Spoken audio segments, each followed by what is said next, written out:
Olá pessoal, eu sou o professor Rafael Nunes e no vídeo de hoje iremos falar alguns pontos negativos da globalização. Esse é o primeiro de alguns vídeos que eu farei sobre o Enem. Lembrando, é importantíssimo que você vá bem nas humanas para que consiga entrar tranquilamente em cursos como engenharia, medicina, porque as humanas contam bastante pontos. Antes de mais nada, vai deixando aquele like, se inscreve no canal, compartilhe o vídeo com seus amigos e familiares. Sem mais delongas, bora lá pro vídeo. Esse vídeo aqui nós falaremos sobre as desigualdades sociais de forma geral, especificamente falando do Brasil, que é um país ícone para falar desse assunto. Eu já disse em vídeos anteriores sobre o processo de globalização, inclusive está aparecendo aqui em cima. Depois que você assistir esse vídeo, você clica aqui em cima que você irá para o vídeo sobre a globalização se você ainda não assistiu ele. Nesse vídeo eu já falei que a globalização é um efeito que causa nos seres humanos a ideia de que as fronteiras dos países não existem mais e que o mundo é globalizado. Alguém que produz alguma coisa aqui no Brasil consegue comercializar com a Índia e com outros países, isso é um fator positivo. Outro fator positivo é que você aqui no Brasil também consegue consumir produtos, bens e serviços de outras partes do mundo. No entanto, se você olhar apenas por esse ângulo a globalização, você infelizmente não terá um olhar crítico sobre a mesma. E aí você vai estar vivendo no mundo de Matrix. Para os mais jovens que não entenderam a referência, eu vou explicar para vocês. Matrix foi um filme melhor. Você que não conhece o que é Matrix, para o vídeo, aperta o stop aí, dá uma paradinha, pesquisa na internet aí sobre Matrix, depois você volta aqui no vídeo. Voltando aqui, um dos resultados ruins desse mundo global é justamente o aumento das desigualdades. O que é desigualdade? Pensemos aí a desigualdade social. Em suma, desigualdade é a diferença que uma camada tem da outra, a diferença gritante geralmente quando a gente fala de desigualdade. Mas desigualdade social, o que é desigualdade social? Desigualdade social, pensando no setor econômico, é a disparidade entre o salário de um professor e o salário de um juiz, ou o salário de um deputado federal e um pedreiro. Enfim, são infinitas as possibilidades, e no Brasil nós temos opções à beça para podermos falar sobre o que é desigualdade. Pensemos o Brasil, e o Brasil é um exemplo clássico, porque ele é o 9º país em desigualdade no mundo. Essa pirâmide é virada de cabeça para baixo, então quanto mais perto do primeiro colocado, pior fica a nossa situação. Então, infelizmente, o Brasil está bem colocado nessa escala ruim. Pensemos novamente o exemplo aqui da comida japonesa.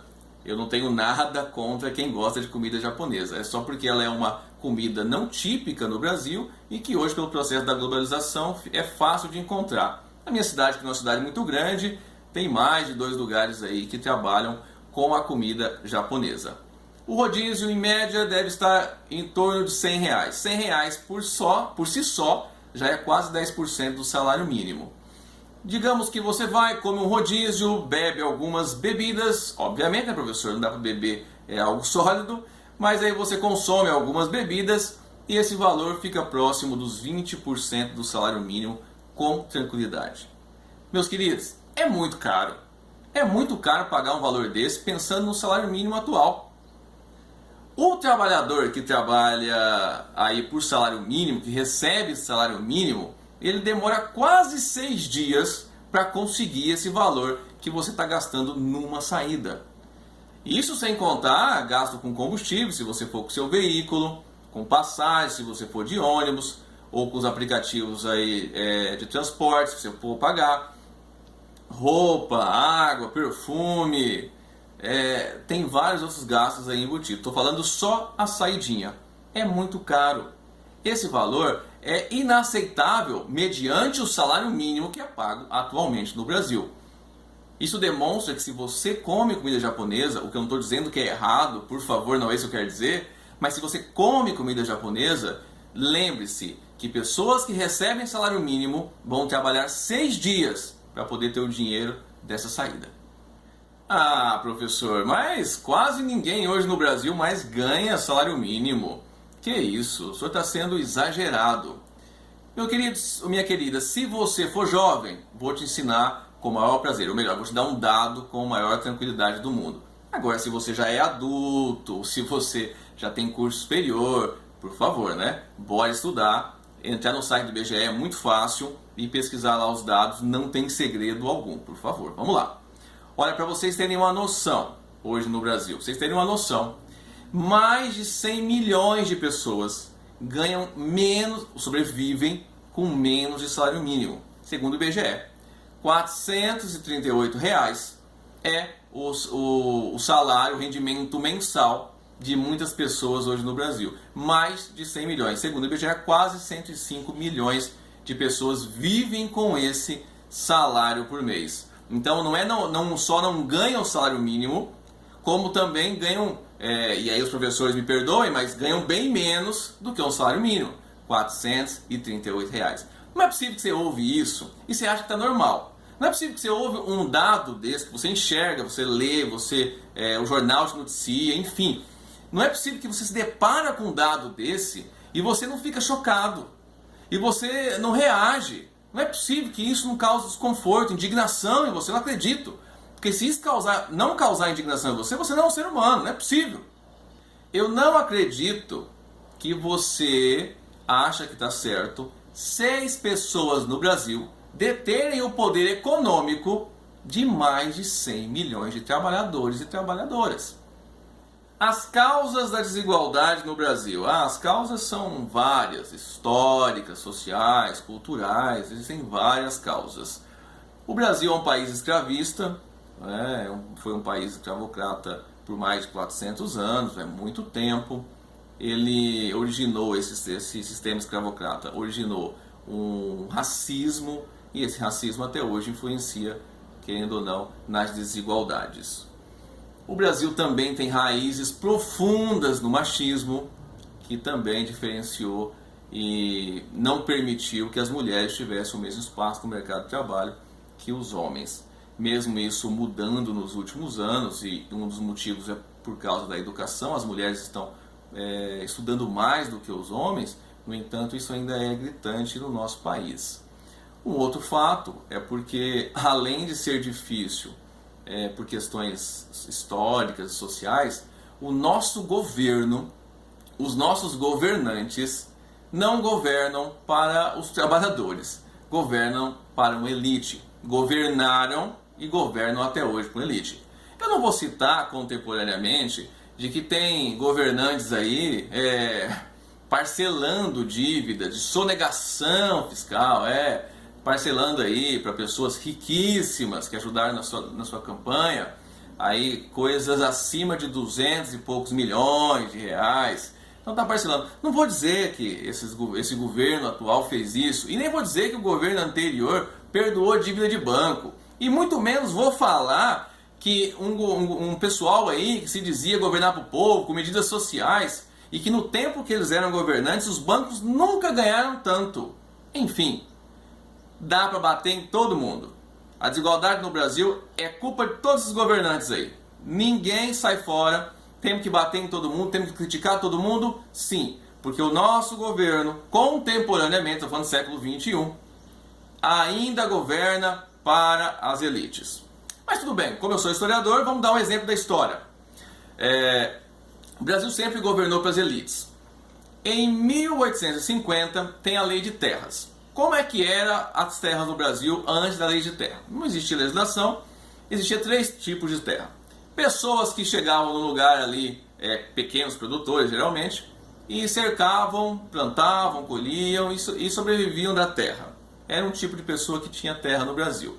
O outro tipo era um grande latifundiário, plantava aí grandes lavouras, e geralmente essas pessoas tinham até parentesco com as sesmarias lá das capitanias hereditárias de 1532. E o terceiro tipo de terra era a terra do Estado. Ninguém estava ali, então é o Estado que pertencia.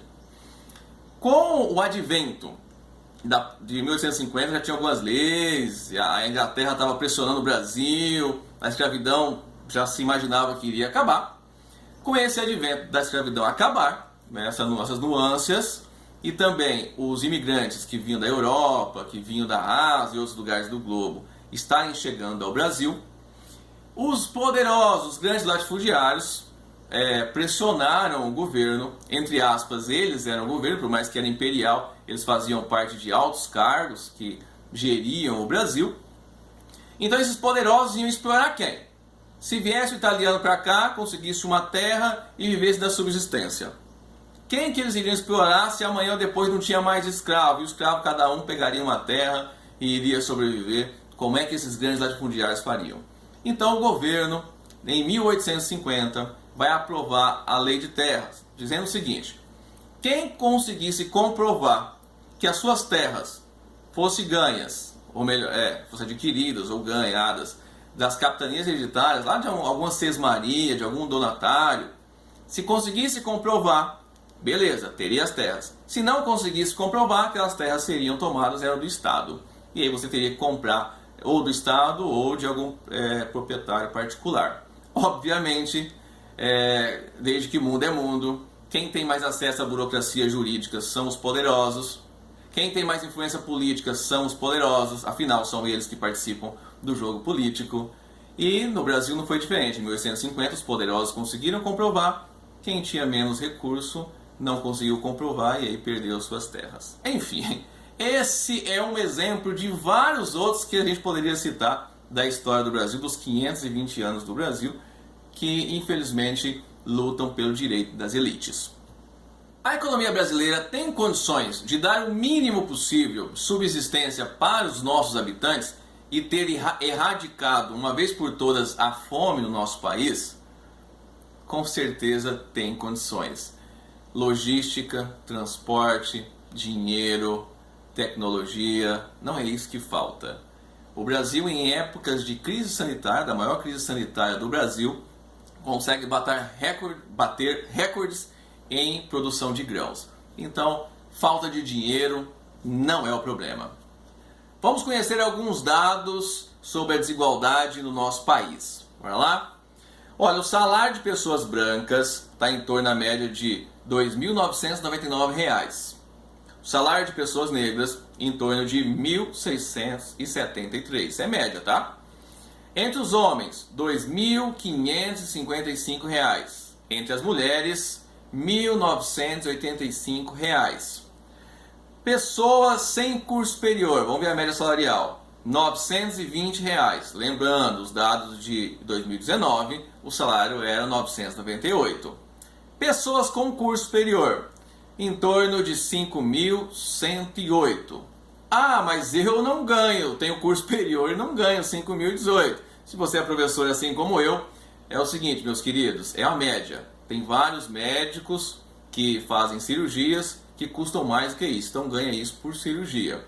E para deixar você mais estarrecido ainda, quero te contar o seguinte: 10% da população brasileira, cerca de mais de 20 milhões de pessoas, ganham por mês R$ 112. Menos do que a sua saidinha ou a minha saidinha. Menos do que a nossa saidinha. É equivalente a menos de R$ 4 por dia para atender às suas necessidades básicas de subsistência. Questão 83 de 2019. Saudado por centenas de militantes de movimentos sociais de 40 países, o Papa Francisco encerrou no dia 9/7 de 2015 o segundo encontro mundial dos movimentos populares, em Santa Cruz de la Serra, na Bolívia. Segundo ele, a globalização da esperança, que nasce dos povos e cresce entre os pobres, deve substituir esta globalização da exclusão e da indiferença. No texto há uma crítica ao seguinte aspecto do mundo globalizado. Vamos lá descobrir qual aspecto é esse. Letra A. Liberdade política? Sem dúvida nenhuma, não é essa. Liberdade política é uma das nuances que a globalização traz de positivo. B. Mobilidade humana, essa ideia de que o mundo está menor, que você consegue chegar mais rápido nos locais? Claro que não, também é um ponto positivo da globalização. Conectividade cultural, a ideia de que você consegue saber outras culturas, conhecer outros povos, sem dúvida nenhuma também não é essa, porque isso também é um ponto positivo. Letra D.